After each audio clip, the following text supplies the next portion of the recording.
Welcome to Neelu's Cookbook. এখানে আমি এক টুকরা রান্না করা মুরগির বুকের মাংস নিয়ে নিয়েছি। বুকের মাংসগুলো দেখা যাচ্ছে রান্না করার পরে পাতিলে থেকে যায়, খাওয়া হয় না। তাহলে এইভাবে যে কোনো নাস্তা তৈরি করে নিলে দেখা যাচ্ছে সবাই হাবুডুবু করে খাবে। এই যে জোড়া করে নিছি ব্লেন্ডার করে। এখন আমি আরেকটা বাটিতে ঢেলে নিব।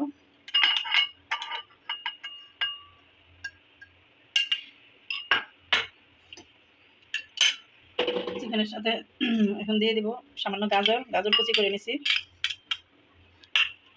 আর দিব শসা কুচি।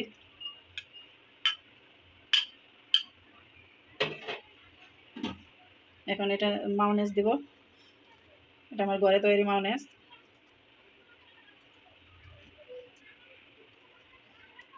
ভালো করে মিক্স করে নেব সব।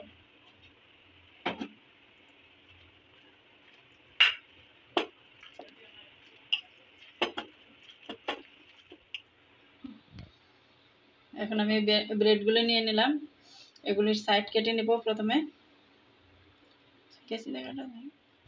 সাইডগুলো কেটে নিচ্ছি।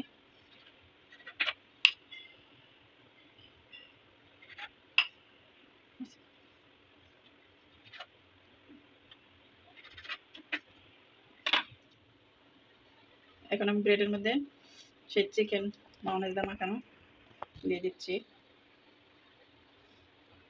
সবগুলা পুর ভালো করে ভরে নিতে হবে। এখন এটা এইভাবে দিয়ে এখন এটাকে কেটে নেব।